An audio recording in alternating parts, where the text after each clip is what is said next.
आप लोगों का स्वागत है पीसीएस हिंदी एकेडमी में। दोस्तों, आज मैं आप लोगों को भारत भौतिक पर्यावरण कक्षा 11 की एनसीईआरटी पढ़ाऊंगा। दोस्तों, इसके पहले मैं आप लोगों को भारत के भौतिक भूगोल का मूल सिद्धांत पढ़ा चुका हूँ। आज मैं आप लोगों को पार्ट नंबर 2 पढ़ाऊंगा, भारत भौतिक पर्यावरण। दोस्तों, आइए देखते हैं। दोस्तों, जैसा कि अध्याय का नाम है भारत की स्थिति। पिछली कक्षाओं में आप भारत का मानचित्र देख चुके हैं। आप भारत के मानचित्र को जरा गौर से देखिए और इसका अक्षांशीय एवं देशांतरीय विस्तार ज्ञात कीजिए। क्या आप इसके दक्षिणतम और उत्तरतम अक्षांशों को तथा सबसे पूर्वी और सबसे पश्चिमी देशांतरों को चिन्हित कर सकते हैं? भारत की भूमि उत्तर में कश्मीर से लेकर दक्षिण में कन्याकुमारी तक और पूर्व में अरुणाचल प्रदेश से पश्चिम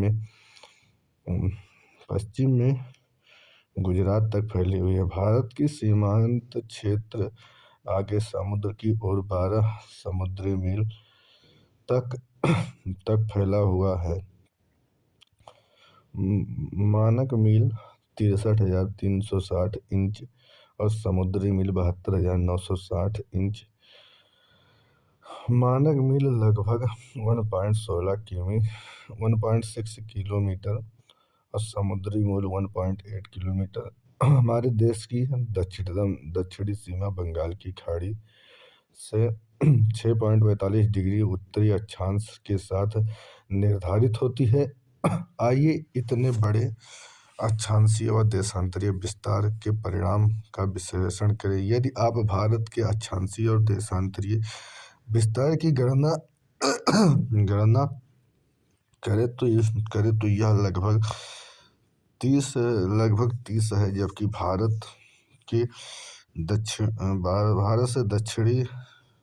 भारत से दक्षिण तक इसकी वास्तविक दूरी 32,214 किलोमीटर है। पूर्व से पश्चिम तक इसका दूरी केवल 29,399 किलोमीटर है। इस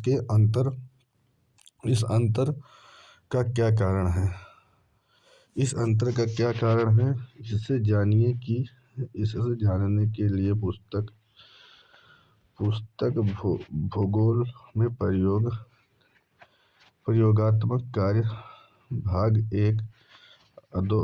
एक अक्षांश भाग 2006 अक्षांश देशांतर तथा समय के आशय से जनसंख्या को देखें। यह अंतर इस तथ्य पर आधारित है कि ध्रुवों की ओर जाते समय दो देशांतर रेखाओं के बीच दूरी घटती जाती है, जबकि दो अक्षांश रेखाओं के बीच हर जगह दूरी एक सी रहती है। दो अक्षांशीय रेखाओं के बीच की दूरी ज्ञात कीजिए। अक्षांश रेखाओं के मानों से ज्ञात होता है कि भारत की दक्षिणी हिस्सा उष्णकटिबंधीय और उत्तरी हिस्सा उपोष्णकटिबंधीय अथवा शीतोष्ण कटिबंधीय में स्थित है। यही स्थिति देश में आकृतिक जलवायु में मिट्टी के प्रकारों तथा प्राकृतिक वनस्पति में पाई जाने वाली भारी भिन्नता के लिए उत्तरदायी है। आइए अब हम देशांतरीय विस्तार और भारत के लोगों पर उसके प्रभाव का अध्ययन करें। देशांतर रेखाओं के मानों से स्पष्ट होता है कि इनमें लगभग 30 डिग्री का अंतर है, जो हमारे देश में सबसे पूर्वी व सबसे पश्चिमी भागों के समय में लगभग 2 घंटे का अंतर पैदा करता है। आप भारतीय मानक समय से पहले ही परिचित हैं। मानक यमनोत्तर का उपयोग जब उत्तर पूर्वी राज्यों में जैसलमेर की तुलना में सूर्य 2 घंटे पहले उदय होता है तथा पूर्वी डिब्रूगढ़, इम्फाल तथा देश के अन्य भागों की स्थिति जैसलमेर, भोपाल अथवा चेन्नई में घाटियों एक जैसा घड़ियां एक जैसी समय दिखाती हैं, ऐसा क्यों होता है? भारत के कुछ ऐसे स्थानों के नाम लीजिए जिनमें से मानक यमुनोत्र गुजरती है। मानक यमुनोत्र गुजरती है।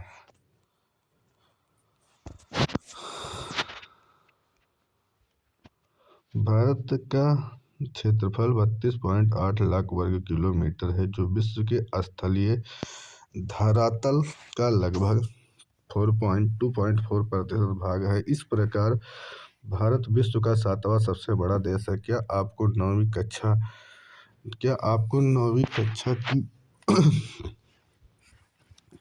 नौवीं कक्षा में पढ़े गए पुस्तक से बड़े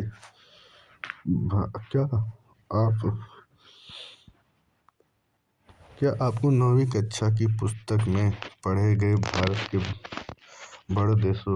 से बड़े देशों के नाम याद हैं? आकार। भारत के आकार में इस विशिष्ट भौतिक विविधता प्रदान की है। उत्तर में ऊंचे पर्वत, गंगा, ब्रह्मपुत्र, महानदी, कृष्णा, गोदावरी, कावेरी जैसी बड़ी नदियां। उत्तर, पूर्व और दक्षिण भारत में वनांचल पहाड़ियों पे हैं, जबकि मरुस्थली में रेत में विस्तृत फैलाव है।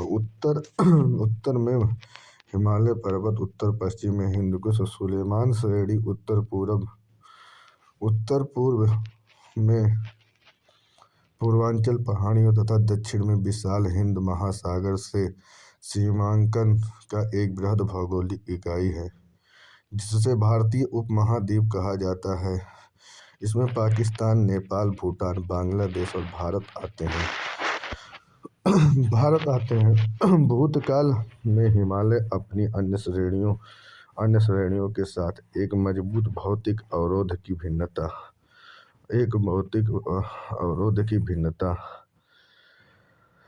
निभाता रहता है। खैबर, बोलोन, सिपकिला, नाथुला तथा बोमडीला जैसे कुछ पहाड़ी दर्रों को छोड़कर इसे पार करना मुश्किल तथा हिमालय पर्वत में भारतीय उपमहाद्वीप को एक अद्वितीय क्षेत्र की पहचान स्थापित करने में सहायता की है। भारत के भौतिक मानचित्र का हवाला देते हुए आप उन भौतिक विविधताओं का वर्णन कर सकते हैं जो कश्मीर से कन्याकुमारी और राजस्थान से जैसलमेर से मणिपुर में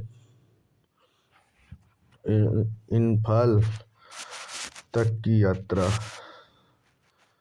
यात्रा करते समय आपके मार्ग में आएंगे। भारत का प्रायद्वीपीय भाग हिंद महासागर की ओर उभरा हुआ है। भारत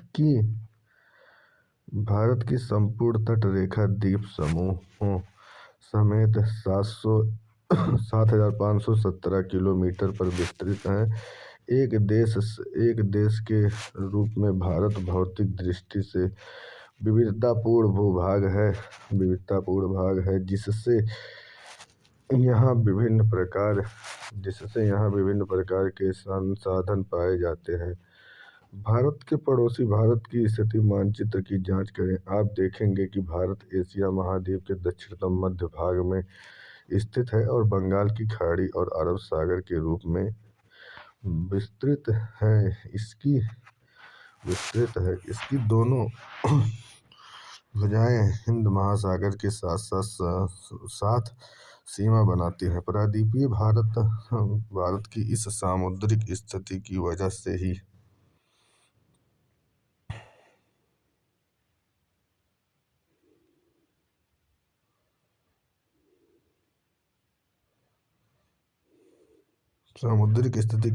ही भारत समुद्री वायुमार्गों द्वारा अपने पड़ोसी क्षेत्रों से जुड़ा हुआ है। मानचित्र को आप देखें। भारत के पड़ोसी देशों की सूची बनाएं। श्रीलंका और मालदीव हिंद महासागर में स्थित दो द्वीपीय देश हैं जो देश के जो भारत के पड़ोसी श्रीलंका भारत से मन्नार की खाड़ी पाक जल संधि द्वारा अलग हुआ है। खाड़ी खाड़ी तथा जल संधि में अंतर स्पष्ट कीजिए। क्या आप सोचते हैं कि आज के आधुनिक युग में भौतिक दूरी अपने पड़ोसी देश से अंतर क्रिया करने में बाधक है? हमने किस प्रकार के भौतिक दूरियों द्वारा पैदा किए गए यात्रा के घर्षण को तटस्थ किया है? दोस्तों, मुझे उम्मीद है कि यह अध्याय आप लोगों को अच्छे से समझ में आया होगा। दोस्तों, यदि आपको यह अध्याय अच्छे से समझ में आया होगा तो इसको आप लोग शेयर कीजिए, लाइक कीजिए। मिलते हैं नेक्स्ट क्लास में दोस्तों, तब तक के लिए नमस्कार।